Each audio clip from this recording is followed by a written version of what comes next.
In this video, we'll have a look at the camera settings. So the camera is an object that you can add here from the Add menu with Shift A.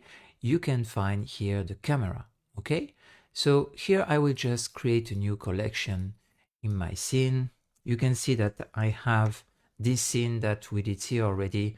These objects are from the source file here that I have here, the demo files, okay, in the asset bundles in Blender.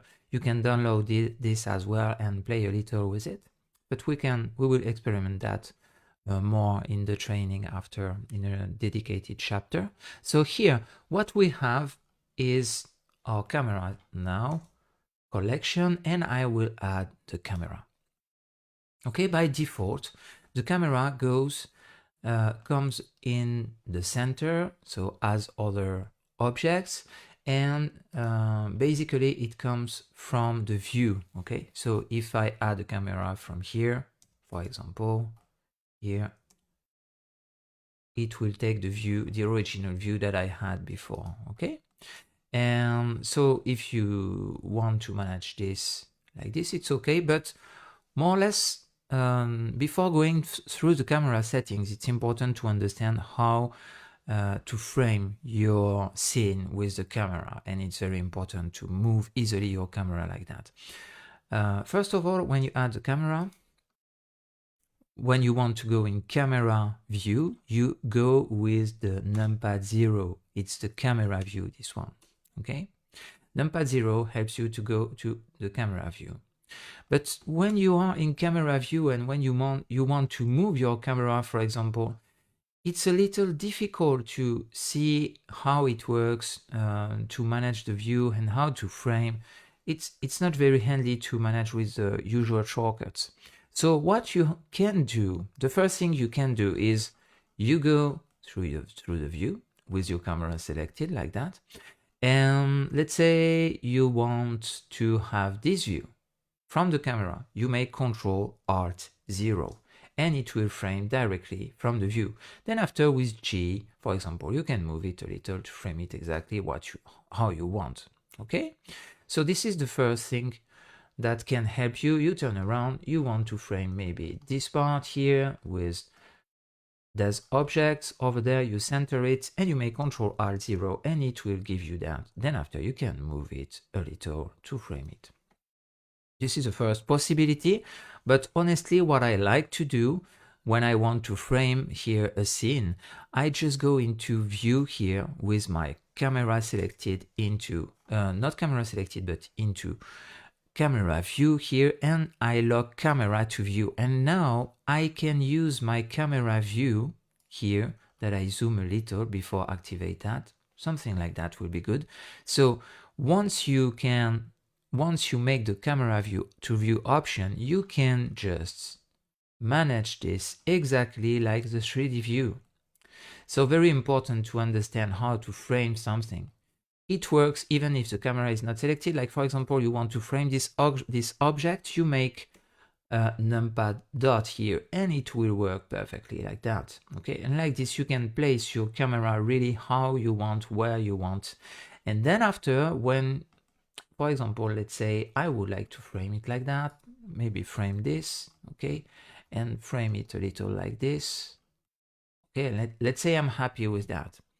So when I have framed what I want, I can unlock the camera to view, and now my camera is well located. Okay, so it's important to understand how to manage. There's two ways. So Ctrl-Alt-0, you turn around and you place directly, or you play with the camera to view option. Honestly, from the two, I use 90% camera to view. I prefer it. So yeah, this is the first thing to understand how to frame your view. Now when you have the camera selected, you have the camera options here, and it's important to understand a few things before continue. So first of all, you have the type of camera. You have perspective, orthographic, and panoramic. So perspective will give you a perspective view as usual. Orthographic, you see that the camera did change and now I have an orthographic view there. I can manage the orthographic scale here if I want to zoom in, zoom out, but it's not really a zoom, it's just you scale this, something like that. Okay, and you have the panoramic view as well. So in object mode like that and not in render view, you will see nothing, but in rendered view here, not in EV but in cycles only, you will see the difference. You will see that it will make a 360 degrees panoramic view. It's a little like the images that are used in Google Map, in Google Street to navigate. You can turn around like this. So it's this kind of image that you will render. Honestly, it's really something that you will not use a lot. Okay. It's more an equirectangular that is mostly used here for that, but it's a very specific thing here. So here, most of the time you will use perspective. And in perspective view, you have a lot of little options to understand. And first of all, it's the focal length, okay? Focal length, it's a little like a real camera. I don't know if you use real camera and real lenses. So if it's like this, it will be very easy to understand. But if not, you will have a few things to understand. Okay, the focal length here, it's kind of zoom. Okay, that more you make a little value here and more you will open the camera. The camera will not move. Okay, if I just see the camera here, the camera will not move. You just open the camera and you see here I close this angle. From top view we'll see it better. Okay, here something like that. So here I close this angle here and I cannot see, I can only see this part of the image. Okay, and here I open this angle and now I will have this kind of framing that will take all of the space here. So usually there are a few parameters that are linked to a specific case. So for example, here you can use 50 millimeters, for example, for frame a portrait, or maybe just natural view here inside, maybe inside. When you want to go outside, and you can open usually, or to use outside, to take outside architecture or to take outside landscapes or things like that, you can open usually to 25 or something like that, to take as much as you can with your camera. Okay, and when you want to zoom in, you can go until 150, for example. It's good to take this as if you were very far from the subject that you take. Okay, so more or less the three ways of taking things, you can use them like this. Okay, so you can take field of view as well, and now it's just the degrees that will change. It's just the angle of the camera that will change. But mostly when you work with cameras and when you know already cameras, you will use millimeters. Okay, so already it's important. The clip start and the clip end here is important as well. So you can play with the shift and it will move your camera up and down, but it's not really useful. This, I don't use it that much. The clip start and clip end is already something important to understand. Here we have a scene that is not that big. Okay, as you can see, this object here, the item is 2 meters, so it's not really like reality, but it's 2 meters. So here it's the clip start and clip end. It means that the camera can take some informations starting from 0.1 meters. So for example, if I'm very close to the camera here, so for example, I will put this object very close of the camera like this. Okay. And you can see that I see inside. Okay. And so it means I cannot take some informations. These informations here will not be taken here. So in some cases when you are very close, or if you have a very big here landscape or things like that, sometimes you can increase. Here it's 1 kilometer, it's already a lot, but sometimes you can increase that to have more, to take more space, to take more more space to the inside the camera here. Okay, so here the sensor fit by default is 36 millimeter. Usually we don't change this that much, but again, if you are used to play with the cameras and photography here, you can change here this, and you will have a lot of possibilities to change some presets here as well. Okay, so it's important to take it in consideration. You can play with presets, for example. So here by default it's a little not far from the here for people that are used to play with Canon here, ASPC or SPH. So yeah, you can play with the settings, or you can come back to the default one. If there is a default one, it was just an auto as 36 here millimeters. Okay, good. So you have the safe areas that you can play with. For example, here it's more for printing this. It will give you some lines here outside that gives you the safe areas to not add some informations. Maybe sometimes when you make some printing, it will be cut more or less here. There will be a little marge here. So yeah, usually you can take that in consideration when you make some printing. If not, it's not useful, honestly. You can add an image as well. For example, you can add whatever image you did here in the background. And when you have an image like that in the background, you can maybe play with something you want to reproduce or add some reference as well. But usually it's for really specific cases, this for the background image here. And the viewport display, we will come back to it, especially with the limits and the mist maybe during the training. And you have one that is very important, is the composition guides here. So it's important to understand how to frame something, how to frame a scene, and how to focus on one object, on one subject. For example, let's say it will be this my subject.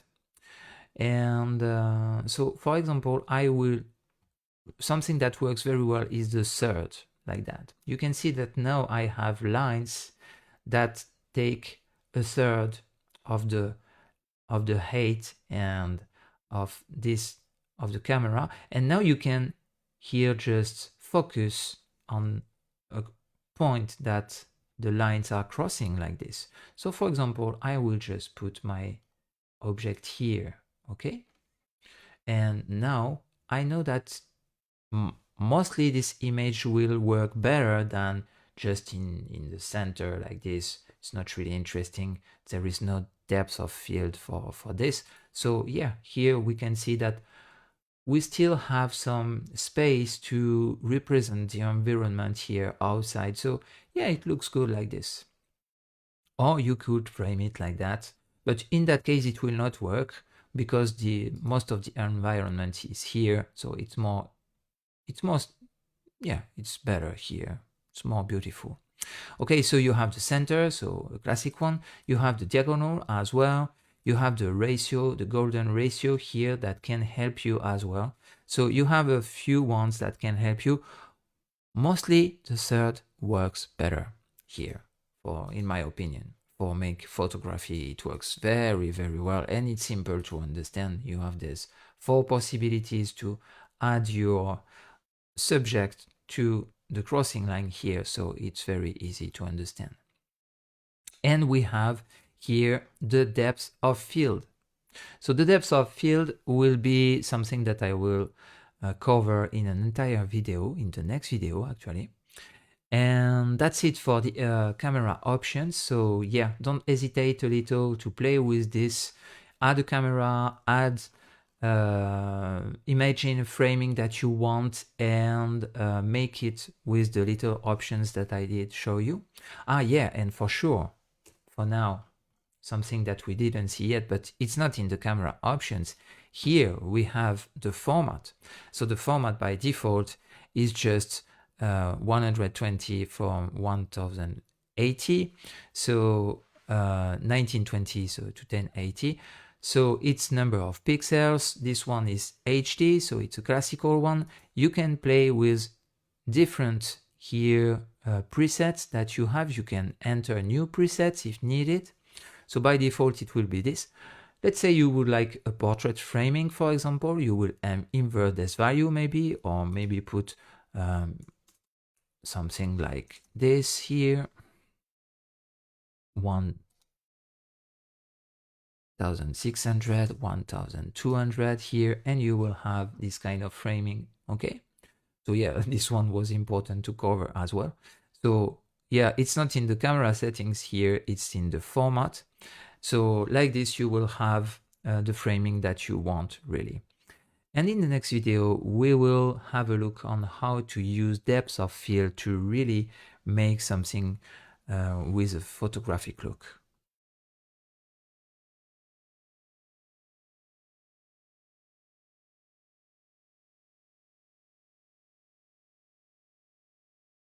In this video, I will show you a very important feature in the camera to have a photographic look. It's using the depth of field. So how to use depth of field? First of all, you need a camera. Here, I did just download here in the demo files, you can see there.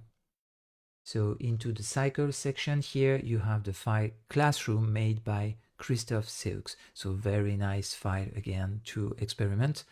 Thanks for everyone. And here now, let's go there. We have an entire room here. In perspective view here, you can just select, you can just go inside. You can see that I made little changes here. I did add a Suzanne for experiment, maybe a few objects to have something to render, and we will focus to have a view somewhere like this, okay, to have this kind of view. So let's go for it, and to do that we will add a camera. So I made a little camera collection here. We have this camera here, and what I would like to do is going there, start to find a framing that will work. Okay, so something like this maybe, and make Ctrl-Alt-0 just to place first of all the camera. Then I can just select camera to view and maybe change a little my view like this. What I can do as well is enable here the rendered view to see a little more how it will look in the end, to have something like this, and disable all these objects. So it doesn't disable this object here. It will just disable all these lines from the view that will not appear in the render. Okay, so it's very useful to manage the real view that you will have. Something like that will work. Okay, so yeah, it works, but it's a little boring honestly, and it doesn't really have a photographic look. Maybe the texture of the desk here is not that good, but honestly, even the image itself will not make something convincing, because we don't have this kind of photographic look that the depth of field will add. So let's go for that. First of all, I will come back here in solid view there and disable camera to view like this. I can move freely into the 3D view like that. Okay, good. we will go into the camera, select the camera, go into the camera settings and enable depth of field. I will keep the options here, the focal length and everything by default. I will not change anything. Here I will go just in the camera view now with 0, and with the depth of field enabled, I will select the object that I want to focus on, and here it will be Suzanne. Let's go for it. Now what I can do is go into rendered view and see the result. We can see directly that we have a nice render already, okay? A nice depth of field effect. So how it works? Blender will focus on one subject here. The subject is Suzanne. And here we have the f-stop value that is the most important to manage. The f-stop value will help you to manage the size of the blur, okay? So if you increase the f-blur at 10, for example, you will have something with less blur. If you decrease it to 1, you will have something with a lot of blur, okay? So yeah, very easy to understand. Somewhere about 3 for this scene, or maybe 4 might be okay to have something good. And we can really see now that this image looks really more photographic than before. What is good as well is to use it with animation. And actually it's not only for animation that you will use this feature, it's the focus distance here that you can do it manually. So the best for that is to come back in object, here in solid view there, and to come back with the little lines everywhere. You have to enable the limits into your camera. So for this, you go into the viewport display, you show the limits here, and you can see a cross. So you can scale the camera down and it will make something less big like this. It will not take that much space here into the interface. It will not change your view anyway. Then you see here the focus point. It's the big cross here, the big yellow cross, okay? So by default, it's come on Suzanne, okay? If I disable this, it goes very far. As you see, it's 10 meters away. It takes the distance value here. So I can manually here decrease this and see the cross moving inside. And what is good with that is that you can really make it very precise, okay? So let's say you would like to have something on top view here, to have something that really is on this eye, not this eye here, this eye. You can do it very precisely like that. So let's say here it should focus on it, okay? And now if I come back to camera view and go back in rendered view, you can see that now it's this eye that is focused on, okay? So it's very important because when you select the object here, it will take the center of the object. But maybe your object is big and you want to focus only on a little space of it. So yeah, it's very important to understand that, okay? So the focus distance, very important. And what is good with the focus distance and that is that you can play with animation, okay? So we will see how to use keyframes in animation, but let's have a little example just for show you how it works, okay? Let's come back into our classic. Here you have the viewport shading solid view. And what I would like to do is add a second Suzanne maybe. Maybe this Suzanne will be on this desk here. And so for this, I will just duplicate Suzanne. On top view, here, wireframe view, and on orthographic view, Shift D, put it there, and just adapt this with GZ. Maybe scale it up a little. Okay.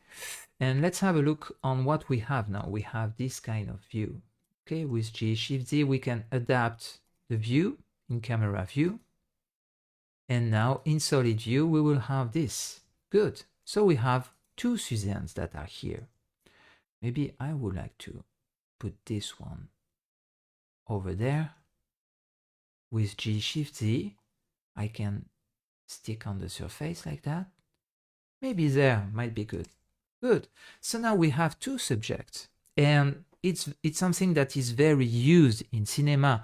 For example, if you have two characters that are talking to each other, you have the focus that goes to the character that is talking, and after you come back to the other one. Okay. So it's very useful, and to do that, you just have to use this value here on the camera. You can select the camera here, and you can play with this value over there, so the focus distance. So let's say you have your first focus distance, and you will just keep it like this. And to do that, you just put the cursor into the value and use the Y option. Okay, it will create a key like that, and then you go there, maybe you advance a little during the animation, and you will say now it will be here. It will stay until 20 frames. So the first Suzanne will talk a little, okay? And we will go until there. We just use Y, like this it will not change. And then we will make the transition maybe until 70. And on this one, we will increase the size of it until we go to the next Suzanne. So we go into the side view like that, and we just manage this progressively until we go there, okay? Somewhere near there. And we can make Y again. So now we have a nice animation of it, okay? You can see that it moves like this. And now we can focus on the first and on the second one. So if we see that in rendered view directly, we can see that in the beginning it's focused only in Suzanne, the first one, and then after progressively it will go to the other one. Okay, and now we have our second image. So yeah, very important to understand that. And so that's it for using the depth of field. You can make very photographic look now to your renders. It will be very important to understand.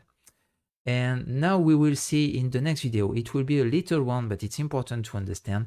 It's how to perform renders and how to compare renders.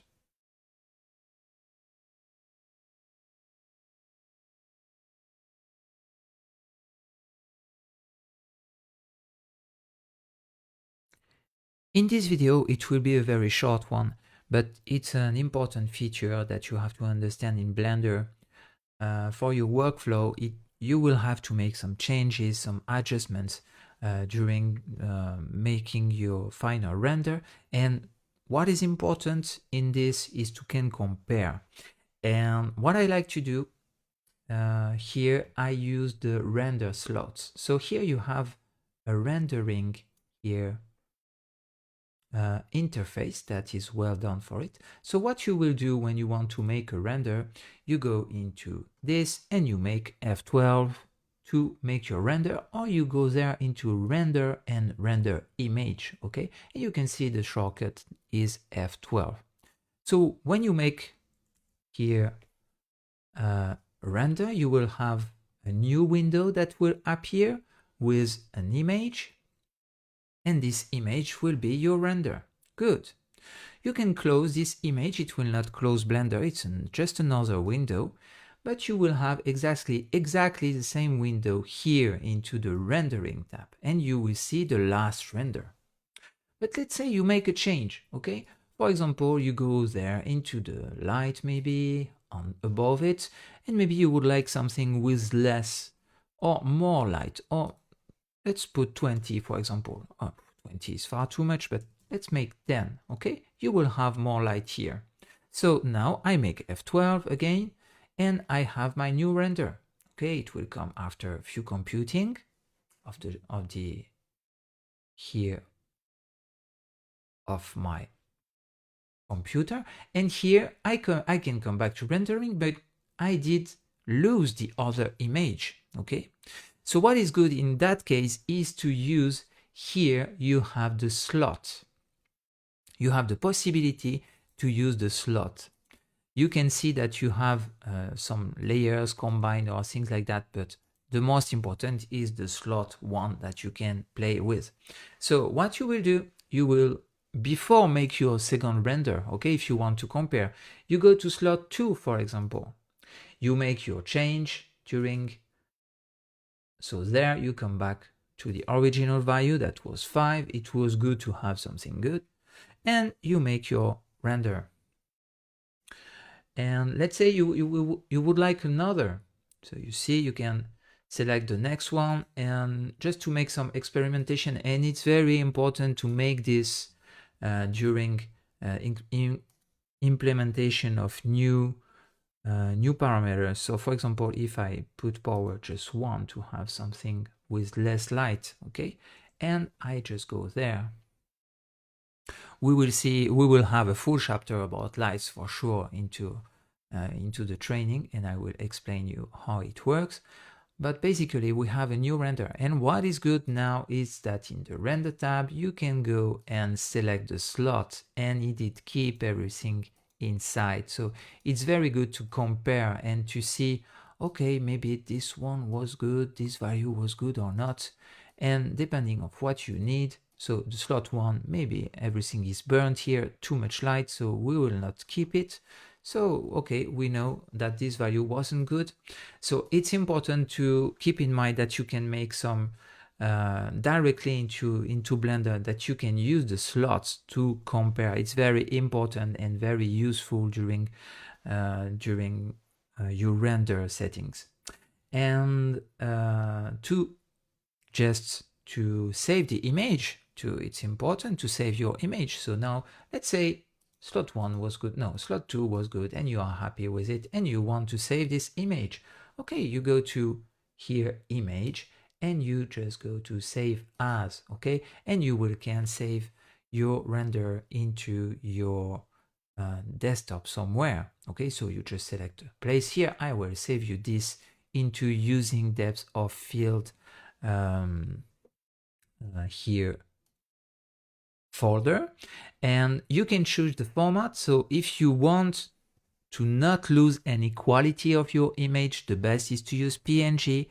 You will keep everything.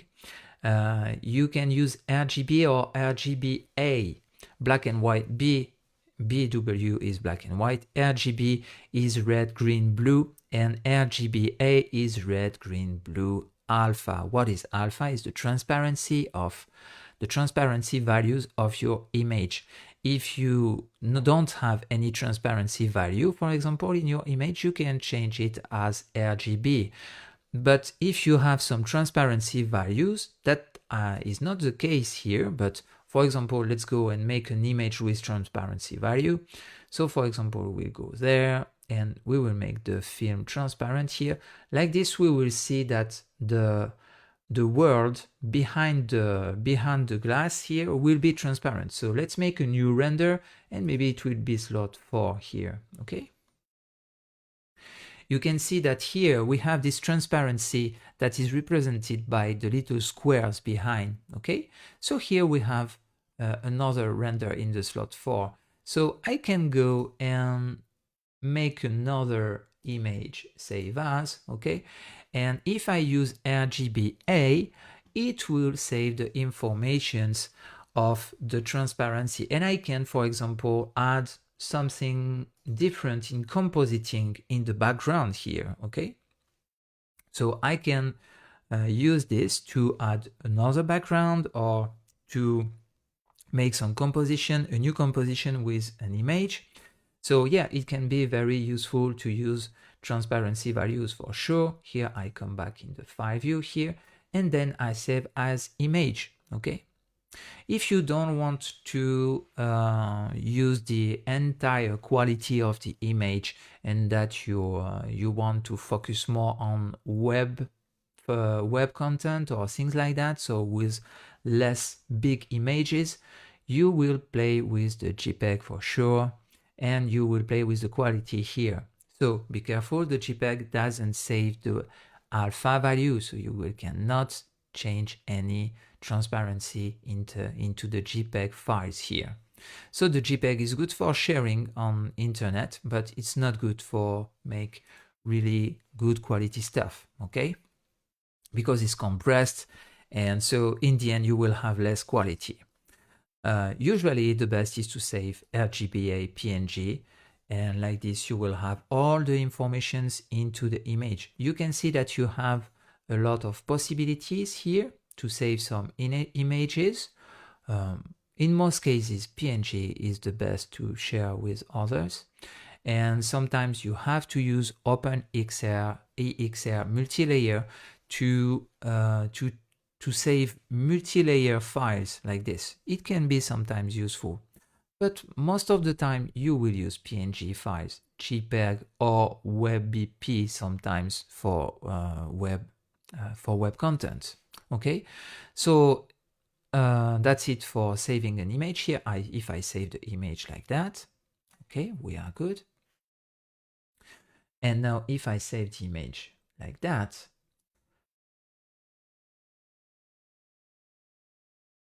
without the transparency, so without the A here, just with red, green, blue value, I will save as image. Okay, and maybe I will change the name, so you can change the name for sure. Here I just put untitled 1 and save as image. Okay, so now if you open your image into whatever image editor, it can be Photoshop or anything, the first one will keep this value, and you can make a nice composition with the with this image.